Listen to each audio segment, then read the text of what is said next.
तो hello guys, welcome to my channel. तो दोस्तों, आज हम चैप्टर 3 का एक्सरसाइज 3.2 का 5th क्वेश्चन करते हैं। तो हमारा 5th क्वेश्चन है, verify that matrix addition is associative if.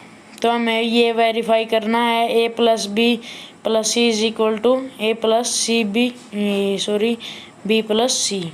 तो हमारा ए दिया हुआ है, बी दिया हुआ है और सी दिया हुआ है। तो हमारा अब सॉल्यूशन करते हैं। तो हम पहले ले लेते हैं left hand side and right hand side. तो हम पहले इज इक्वल टू से इधर वाली संख्या को ले लेते हैं। हमने इधर वाली संख्या को लिया, हमने एज इट इज रख दिया। ए की जगह पर ए रख दिया और बी की जगह पर बी रख दिया और सी की जगह पर सी रख दिया। और अब हमने ए और बी को जोड़ दिया और प्लस में अब सी को जोड़ते हैं।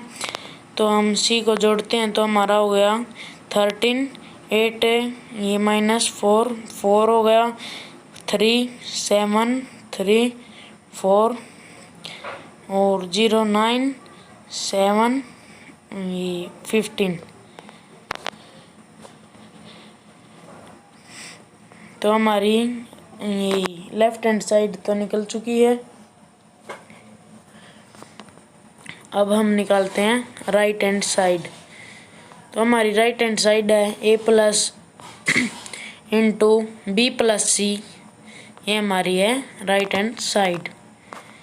2 3 0 1 -1 2 1 0 4।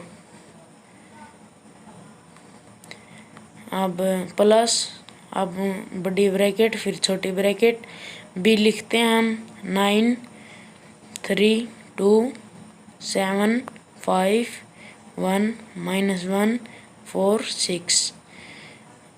सॉरी, ये बड़ी ब्रैकेट लग चुकी है यहाँ पर। ये पहले तो एक बार साफ कर देते हैं इसे। हमारा सी है 2 1 9 -4 -1 4 3 0 5। हमने राइट हैंड साइड को भी लिख दिया है, ये हमारी बड़ी ब्रैकेट। अब करते हैं उस साइड, यहाँ पर जगह है कम है। अब जोड़ते हैं इन्हें। हमारा हो गया ये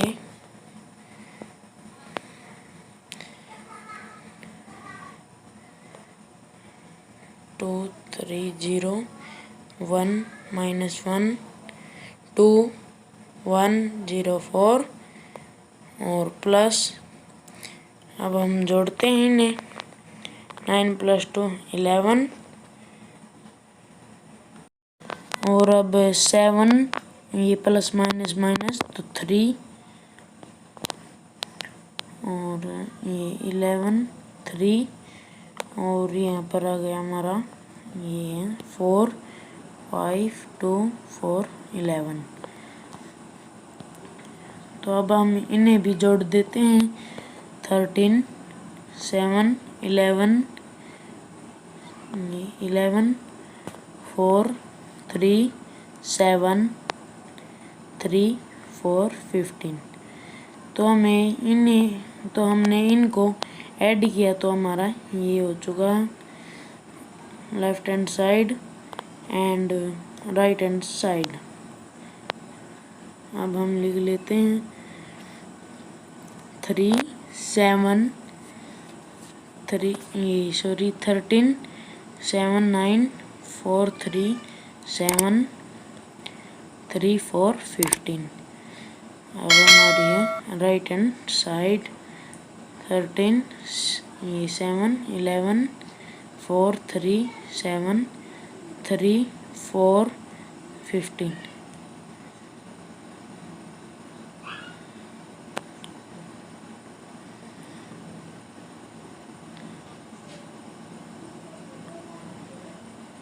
तो हमारी राइट हैंड साइड है, लगता है वो गलत हो चुकी है यहाँ पर। एक बार फिर से दोबारा देख लेते हैं।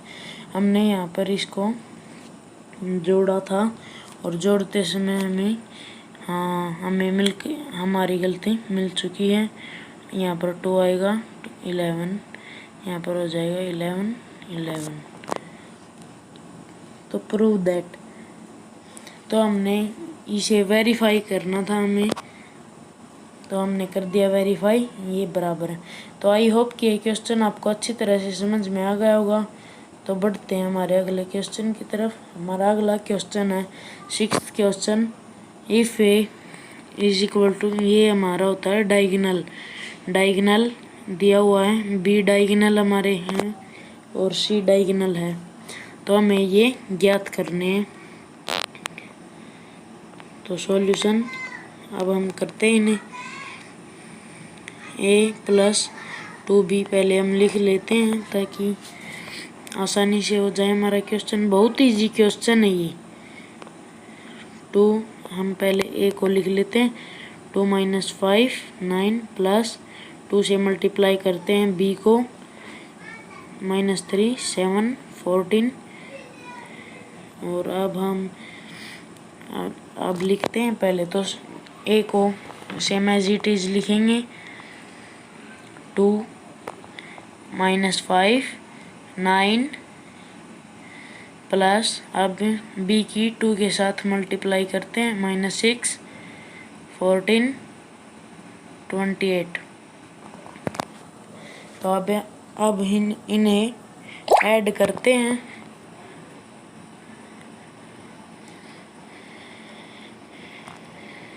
तो हम ऐड करते हैं बे इन्हें।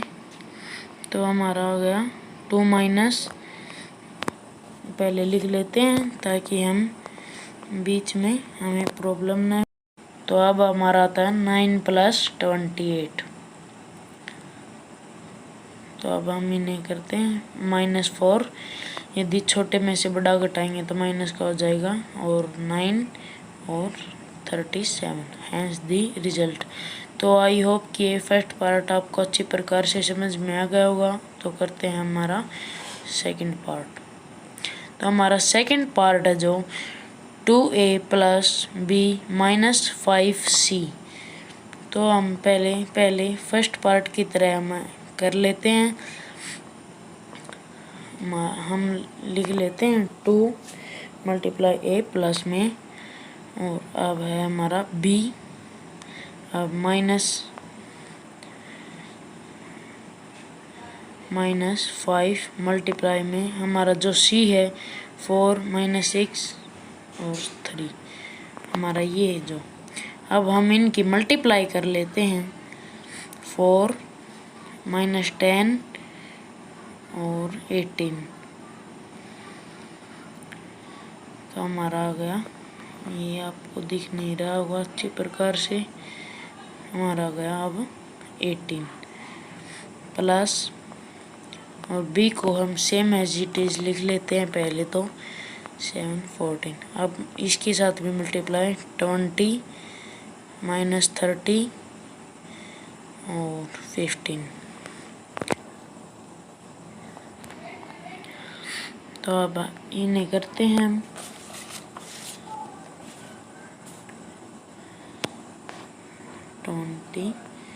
और -10 + 7 + 30 18 + 14 -15।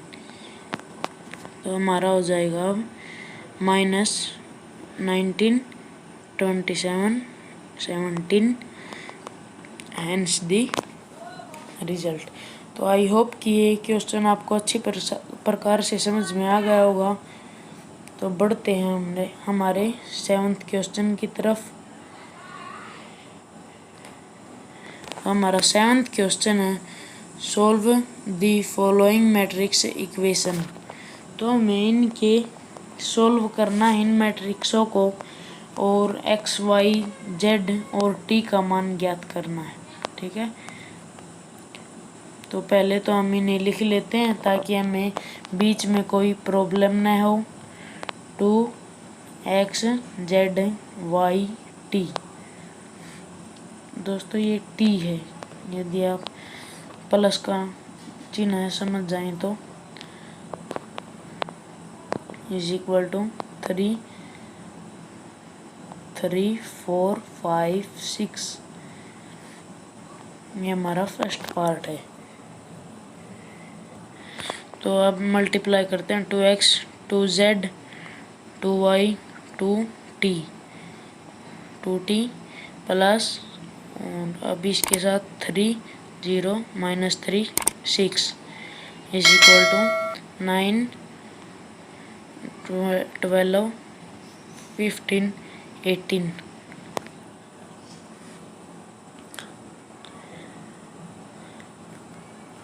तो हमारा हो गया है। अब इसको हम, ये जो प्लस का है उस साइड जाकर माइनस का हो जाएगा, हम इसे इज इक्वल टू से उस साइड कर देते हैं। Is equal to 9 12 15 18 -3 0 -3 6।